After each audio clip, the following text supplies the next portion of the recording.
అండి ఈరోజు మనము అద్భుతమైన రుచితో ఓరియో బిస్కెట్స్తో కేక్ ఎలా రెడీ చేసుకోవాలో చూద్దామండి. ఇది అందరికీ తెలిసిందే అండి. అచ్చం బ్రౌనీలా ఉంది.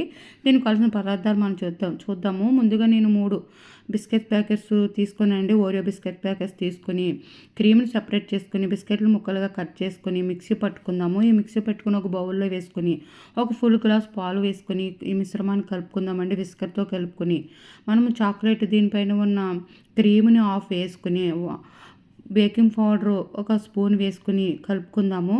మనం ఎందులో అయితే కేక్ వేసుకుంటామో దానికి నెయ్యి అప్లై చేసుకుని దాని మీద బటర్ పేపర్ వేసుకొని మనము కలుపుకొని ఓరియో బిస్కెట్ మిశ్రమాన్ని వేసుకుని దానిపైన చాకో చిప్స్ వేసుకుని ఫ్రీ హీట్ చేసుకున్న 10 మినిట్స్ ఫ్రీ హీట్ చేసుకున్న బౌల్లో దీన్ని పెట్టి 30 గంటల సేపు ఉడికించుకుందాము. ఫోర్క్ పెట్టి చూసుకుంటే మనకు ఫోర్క్ ఏమి తడిగా అంటుకోకపోతే మన ఓరియో కేక్ రెడీ అయిపోతుంది. దీనిపైన క్రీమ్ కోసమని డైరీ మిల్క్ చాక్లెట్ ముక్కలుగా కట్ చేసుకొని ఓరియో బిస్కెట్ మీద క్రీమ్ని కూడా వేసుకొని ఒక పించ్ ఆఫ్ పాలు వేసుకుని కరిగించుకుని ఈ ఓరియో బిస్కెట్ పైన ఈ క్రీమ్ వేసుకుని పైన చాకో చిప్స్ వేసుకుంటే ఎంతో టేస్టీ మన అద్భుతమైన రుచితో ఓరియో బిస్కెట్స్తో కేక్ రెడీ.